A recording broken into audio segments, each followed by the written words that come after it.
lifelong friends. Alright, kid, what's our next move? Between them, more than 50 years of tabletop Battletech experience. Does that mean we get to keep her? They're looking for some of the biggest Wobby Whoppers and Periphery Jump Ship Crew superstitions of lore, rules misfires, and shocking truths as they search for the facts in the fiction of Battletech.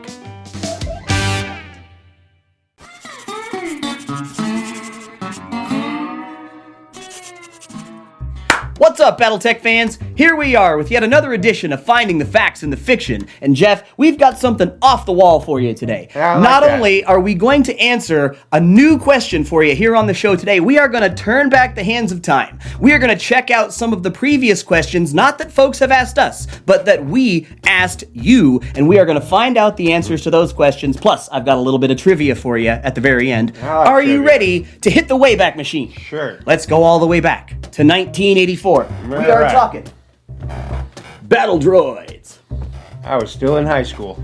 And we all know the old story, don't we? Of how Battle Droids existed. And then, as the tale goes, one phone call from the Lucasfilm Legal Eagles later, the name was changed to Battletech. Because, supposedly, Lucasfilm owned the copyright, trademark, whatever you want to call it, on the term droid.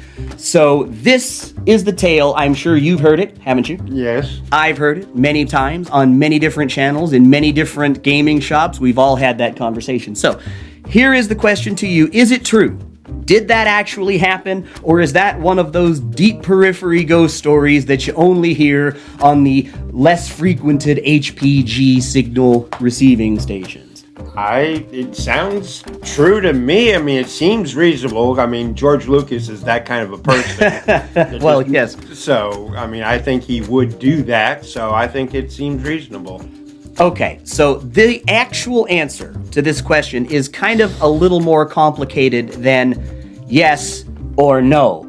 You see, the answer to this question lies necessarily in the fact that the guys at FASA at that time, and as we have documented here on the channel in times past, were looking to get their business going by dumping all of their energy and investing heavily into the then burgeoning pen and paper RPG market. And we know they were trying to make this money so that they could go fund the battle pods that they wanted to actually build. Right. But they started out in that arena. Okay. Now, Jordan Wiseman, one of the co-founders of the game and FASA, argued, well, the term droid existed before Star Wars did, but here is the actual truth of the situation. Right. The situation was that FASA at that time was developing a bunch of role-playing games, and one of the companies for which they were developing games was Lucasfilm. Imagine that. They were developing a few Star Wars, themed board games, pen and paper RPG, that kind of thing. Now, you could make a sticking point out of that term droid if you really wanted to, and you could go down that path, but that, as Wiseman had documented in the past, would kind of sour things, with your boss, whom, you're trying to make games for. So in that instance, he decided that discretion was the better part of valor. Sure. We'll drop it, no problem, and thus Battletech 2nd Edition is what was born. So how would you classify that? Because it's true, but it's not exactly true in the way that it gets told. The legend is always the evil Lucasfilm swoops in, nails the indie game developer, and shakes them down for all they're worth unless they change the one detail. And we all roll our eyes, and you said it exactly, because George Lucas is that kind of guy, I guess. And that's my question, is what do you call this? Because I would like to say it's not false, it's not true, though, in the way that it gets told. The devil is, as they say, in the details. How would you rate it?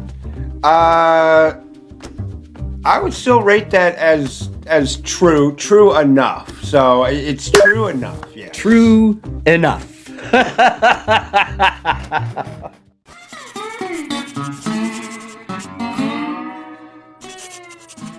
All right, Jeff, and seeing as how we've turned back the hands of time in the Wayback Machine, and we're already here in 1984, right? Right. You can totally hear the sounds. Eddie Money is playing in the background. Eddie Van Halen's coming up next, right? It's the 80s, right? Okay, you know how things were back in the day. We've documented it on this particular show many times that it was the Wild West. Things were changing left, right, front, and center. Yep. Okay, so the question to you is this.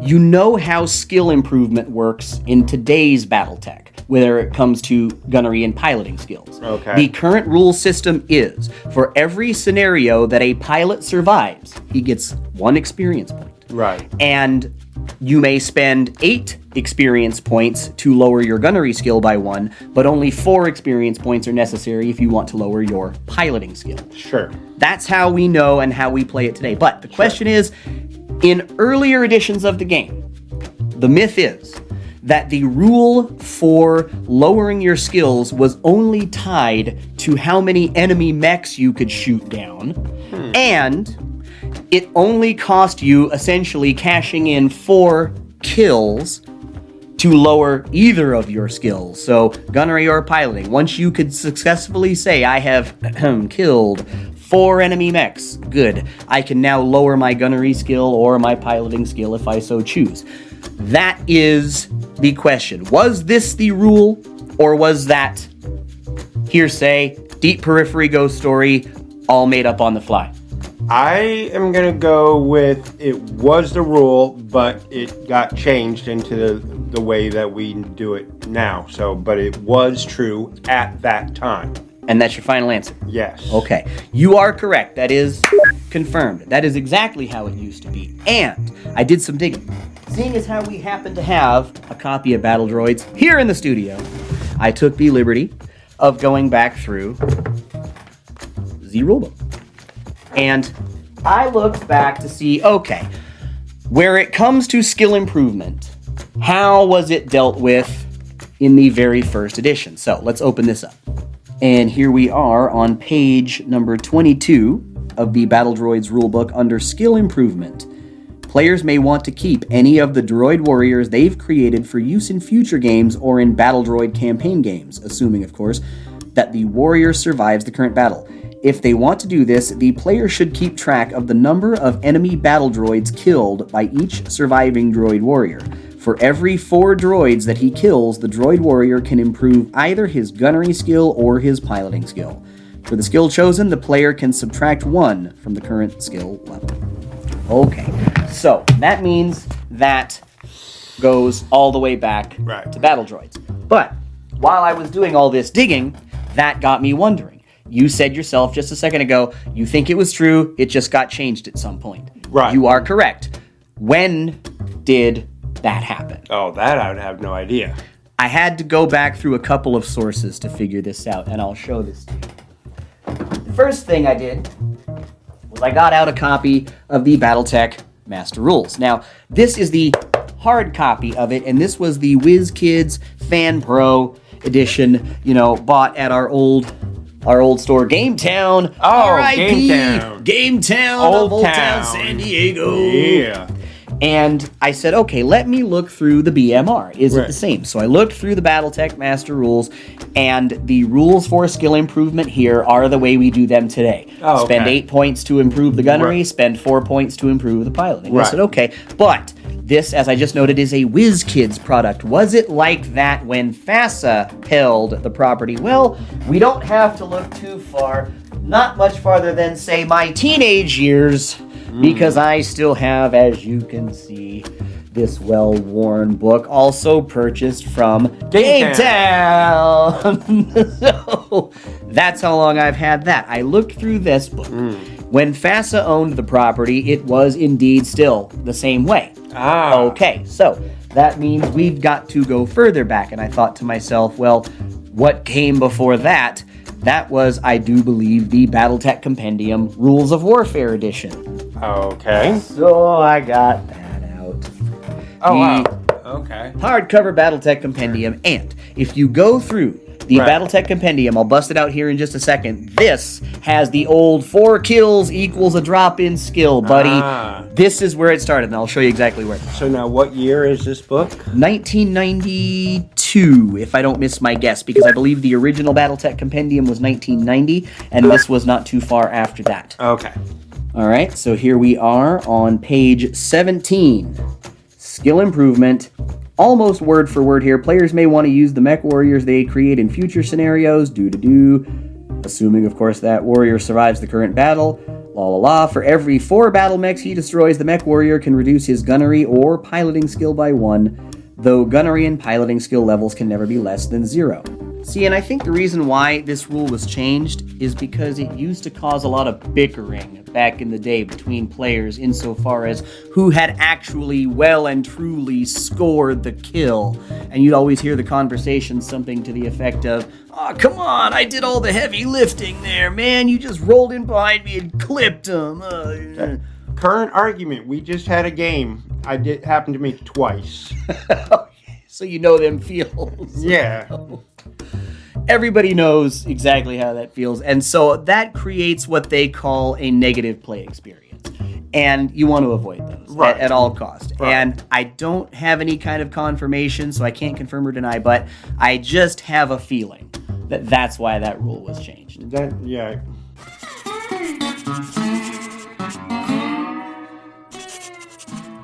All right, so now for this one, we're going to tackle some critical hits. I've got a slight addendum to this one, though, I think you're going to like. So the myth is this. In earlier editions of the game, the onus was always on the defending player to roll for the placement of their own critical hits. So what that means is, if you shoot me, you roll the dice. If you score a critical hit, I am now the one who must roll high-low. Where does the critical hit go? I have to place it, even though it was your attack.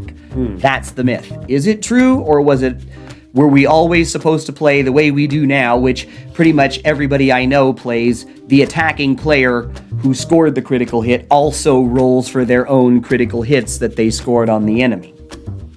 And the next question, just to make sure we get all of it there, is that correct? Is that the way it's done today too? Or is it still done the old way? Okay, so it was done the previous way, but changed. Again, this is all because rules change over time. So it was done the previous way, got changed, now done this other way. Okay, so that's your argument again. Yes. Now, we just used the BattleTech Compendium Rules of Warfare edition, so I thought, let's give the other one some love too, because you really can't have one without the other. So I got out the old BattleTech Compendium.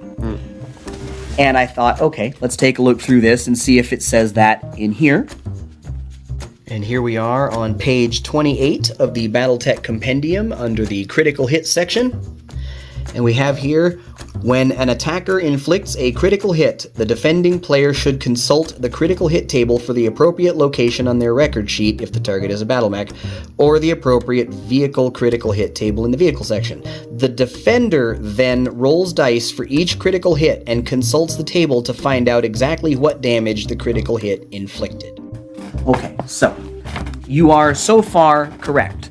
It was done that way in earlier editions of the game. Right. Howsoever, since I had Battle Droids out already, and since we're already here in the 80s, I thought I might as well look it up there too. Was it always done that way? Let's investigate. Okay.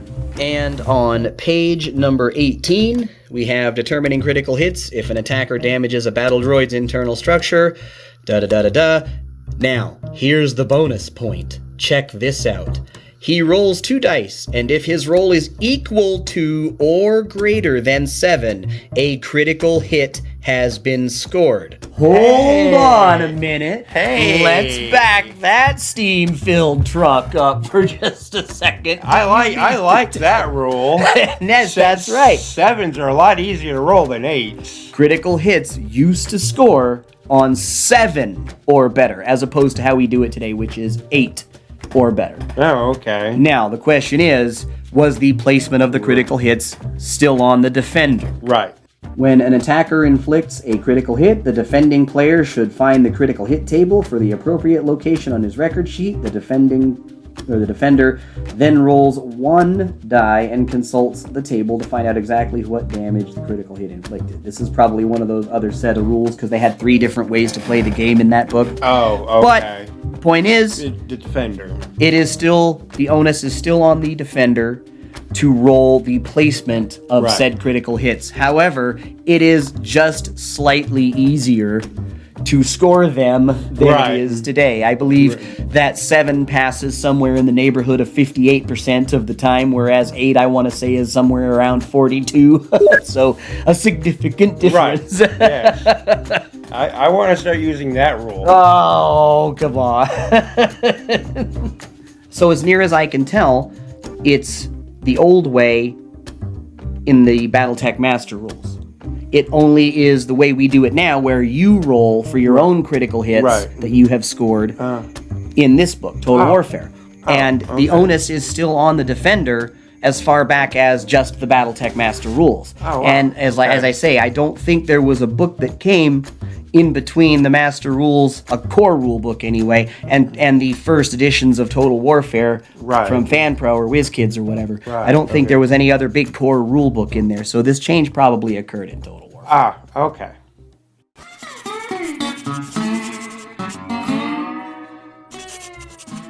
Okay, so before we move on to the new question, let's do a little bit of trivia. Let's test your mental might and see what you know. Okay. Now, you know how we do things today where it comes to physical attacks. Your physical attack starts with your piloting skill as your base to hit number. Right. We also know through the investigative work that we've done here on this particular show that the rules for physical attack base to hit numbers were all over the place for a good portion of the 80s and a little bit of the 90s, right? Yeah. So, okay, we know that. Therefore, the question is this. Where did it first crop up having physical attacks being tied to your piloting skill? Was it A, in the tactical handbook? Was it B, in Maximum Tech? Or was it C, Unbound? Which of the three?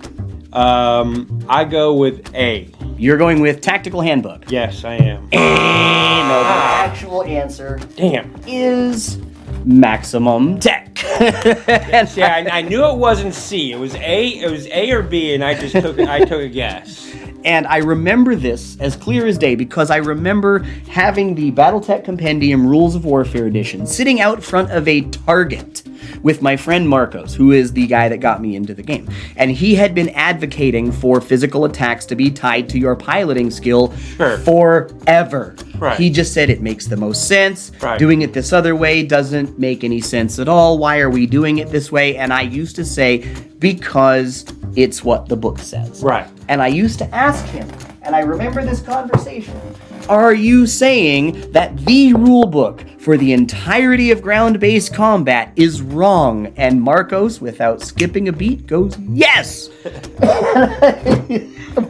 And anyway, when this thing came out, we were sitting out front of this Target and we were eagerly devouring all the information and all the new experimental rules and this and that and optional blah blah blahs, and we came across this. You'll like this. Okay. All right, here we are on page 25 of Maximum Tech under Physical Combat. Piloting skill. To more accurately reflect a pilot's skill, replace the standard base to hit number for physical attacks with the pilot's piloting skill level. All standard modifiers apply to this role. Each type of physical attack also has a base modifier shown on the table below.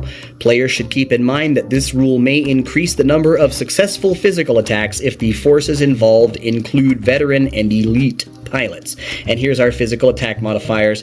And if you look there, punching used to actually have a -1 modifier, whereas it does not do that anymore. It doesn't get anything. So the answer to the question is Maximum Tech. Okay.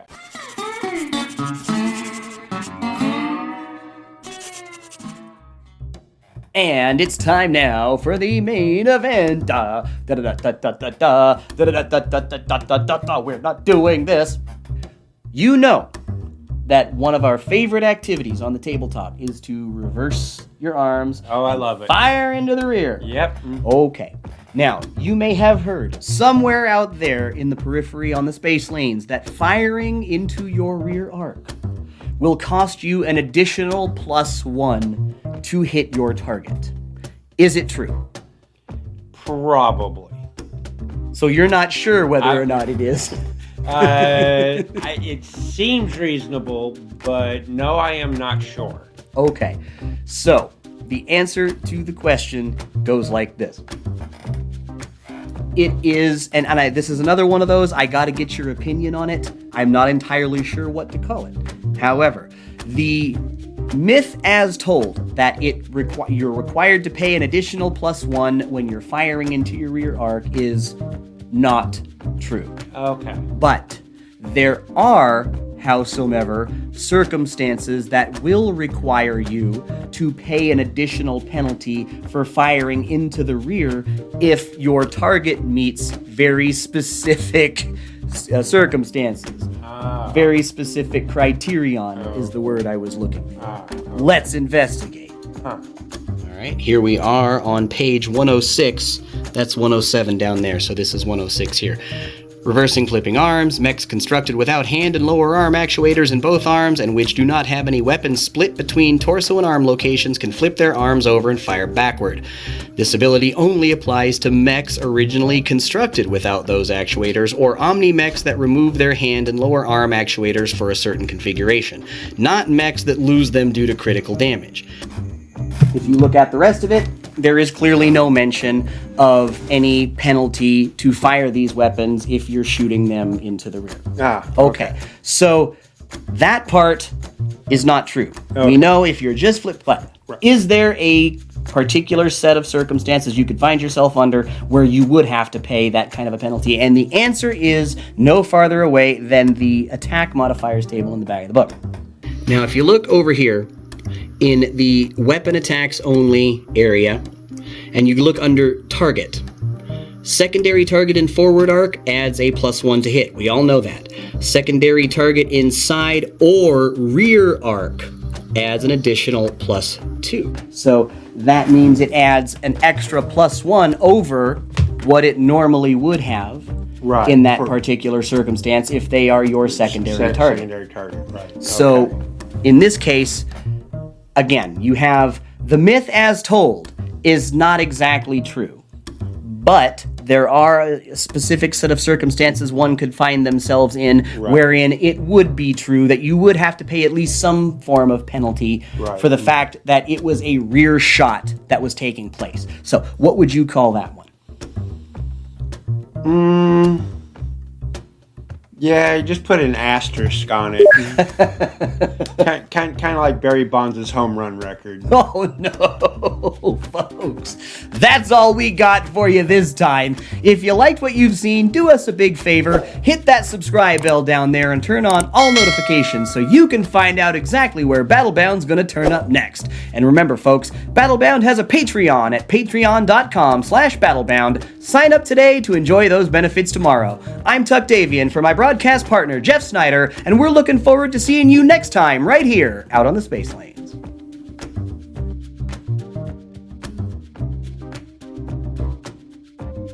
Be sure to smash our like button and subscribe to our channel. Crowdfunding is when lots of people give you small amounts of money to help your passion project come to life.